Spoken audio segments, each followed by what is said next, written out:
968 కోట్ల నిధులతో Jeedipalli BTP reservoir నిర్మాణ పనులు పూర్తి చేస్తామని అనంతపురం పార్లమెంట్ సభ్యులు అంబికా లక్ష్మీనారాయణ, కళ్యాణదుర్గం శాసనసభ్యులు సురేంద్రబాబు, రాయదుర్గం శాసనసభ్యులు కాలువ శ్రీనివాసులు అన్నారు.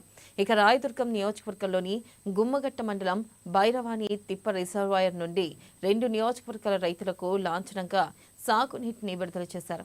అదేవిధంగా మత్స్యకారులు 6 లక్షల అభ్యున్నతి కోసం 6,400 లక్ష చేపల పెంపకానికి శ్రీకారం చుట్టారన్నారు.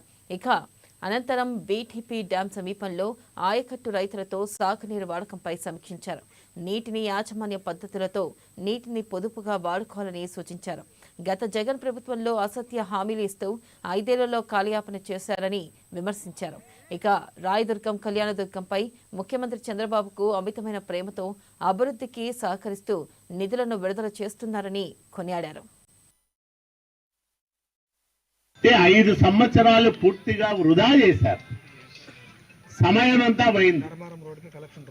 మళ్ళా ఈ రాష్ట్ర ప్రజలు చేసుకున్న పూర్వజన్మ సుకృతం వల్ల మన నాయకుడు చంద్రబాబు నాయుడు గారు 4వసారి ముఖ్యమంత్రిగా వచ్చారు. మళ్ళా మన ఆశలు చిగురించినాయి.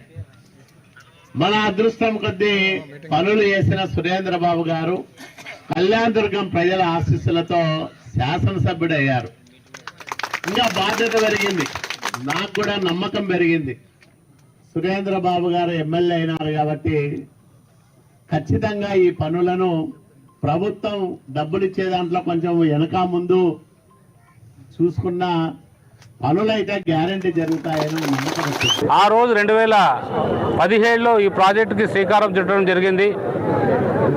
ఆ రోజు నుంచి కూడా ఈ రోజు వరకు కూడా ఆయన పట్టుదలతో ఈ ప్రాజెక్ట్ పూర్తి చేయాలనుకున్నారు. మరి మధ్యలో నేను ఎమ్మెల్యేగా వచ్చిన తర్వాత నేను కూడా మా ప్రాంత వాసులందరికీ కూడా 114 చెరువులకి ఖచ్చితంగా 2.5 సంవత్సరం లోపు నీళ్లు ఇస్తానని ఎన్నికల హామీలో భాగంగా ఇవ్వడం జరిగింది. అందులో భాగంగానే ఈరోజు రైతులకు ఫస్ట్ భూ నష్టపరిహారం ఏదైతే భూములు పోగొట్టుకున్నారో వాళ్ళందరూ కూడా వాళ్ళ పరిహారం చెల్లించే విధంగా ముఖ్యమంత్రి గారి దృష్టి